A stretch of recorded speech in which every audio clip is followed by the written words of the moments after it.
What if I told you that a single law written during a time of national despair would go on to shape the lives of nearly every American for generations to come?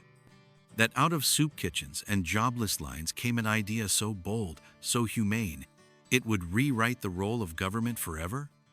It was the summer of 1935, and the United States was still struggling through the depths of the Great Depression. Banks had collapsed, factories had shuttered, unemployment hovered around 20%, and bread lines stretched for blocks in cities across the country. The American people were desperate not just for work, but for security, dignity, and hope. And then came a signature, a simple stroke of a pen from President Franklin D. Roosevelt that would forever change the fabric of American life. On the 14th of August, 1935, he signed into law the Social Security Act, a piece of legislation that seemed radical at the time, but one that would become one of the most enduring and impactful programs in American history. But this wasn't just about money. This was about a promise that in a land of opportunity, people would not be abandoned in old age, in poverty, or in the face of disability. It was a vision of government not as a cold institution, but as a safety net woven not just with laws, but with compassion. The roots of the Social Security Act run deep into the soil of economic catastrophe. In the early 1930s, the Great Depression had stripped millions of their livelihoods. Elderly Americans were among the hardest hit. With no federal retirement system in place, older people who could no longer work faced grim options: depend on their children, charities, or simply go without. Many were left to fend for themselves, living in destitution despite lifetimes of labor. Franklin D. Roosevelt, elected in 1932, understood the scope of the problem. As part of his sweeping New Deal series of ambitious programs aimed at restoring American economic stability, he called on Congress in 1934 to create a Committee on Economic Security. The president believed that a successful democracy must provide at least a minimal level of protection for its most vulnerable citizens. He didn't just want a temporary fix to a temporary crisis. He wanted a permanent system built to last. Led by Secretary of Labor Frances Perkins, the first woman ever to serve in a presidential cabinet, the Committee on Economic Security began its work. Perkins, who had witnessed firsthand the devastation of poverty, was a driving force behind the act. She brought together economists, labor leaders, and social reformers to develop a comprehensive plan. The result was the Social Security Act.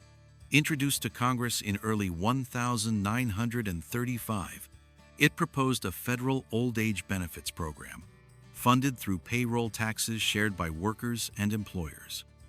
Workers would contribute a small percentage of their income during their working years, and in return, they would receive monthly payments upon retirement.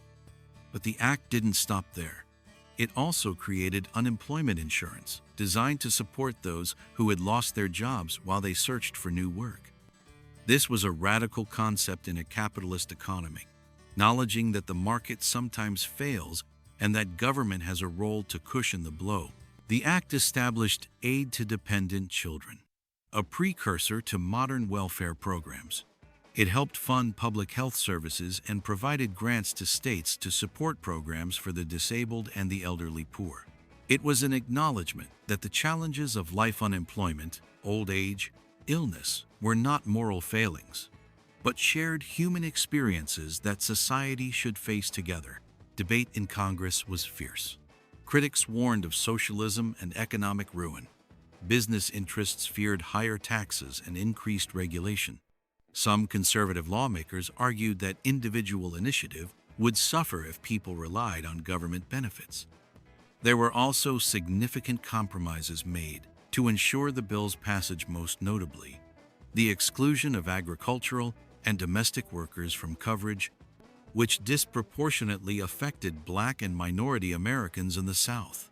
Yet despite these flaws, the Social Security Act passed with broad support. Americans were ready for change. They had seen what unregulated markets and government inaction could do. Now they looked to Washington not as a distant bureaucracy, but as a partner in their survival. The program began modestly. The first Social Security cards were issued in 1936. The first monthly benefit check was mailed in 1940 to a retired legal secretary named Ida Mae Fuller. She had paid in $24.75 in payroll taxes and received over $22,000 in benefits before her death at age 100. Over the decades, Social Security expanded. In 1956, disability insurance was added, recognizing that a worker's inability to work should not condemn them to poverty.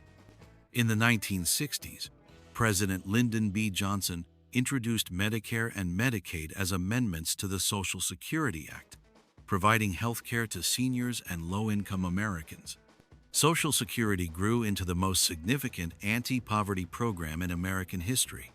It dramatically reduced elderly poverty rates from nearly 50% in the 1930s to less than 10% today. It provided a baseline of economic stability, especially for those who had few other options. And because benefits are tied to contributions, it reinforced the idea that this was not charity, it was earned. Even as the political winds shifted in the decades to come, Social Security remained popular across party lines. Politicians who dared to threaten cuts often faced public backlash. It became a third rail of American politics: touch it and you risk your career. And yet, challenges remain. As the population ages and the ratio of workers to retirees shrinks, questions about the program's long-term solvency continue. Economists debate reforms raising the retirement age, increasing payroll taxes, or changing benefit formulas.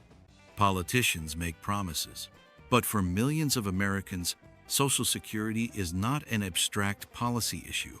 It is food on the table, medication in the cabinet, and peace of mind after a lifetime of labor. The Social Security Act of 1935 was born in one of America's darkest hours, but it lit a path forward.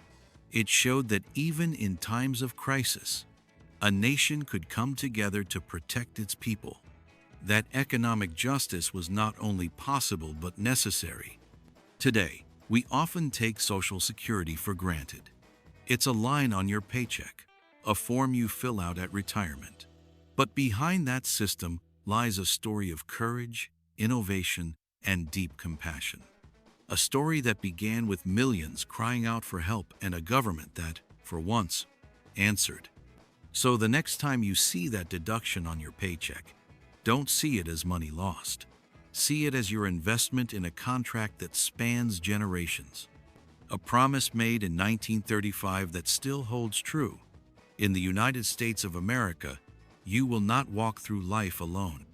If this story moved you, helped you learn, or made you appreciate the history behind your benefits, don't forget to like, comment your thoughts, and subscribe for more deep dives into the events that shaped America.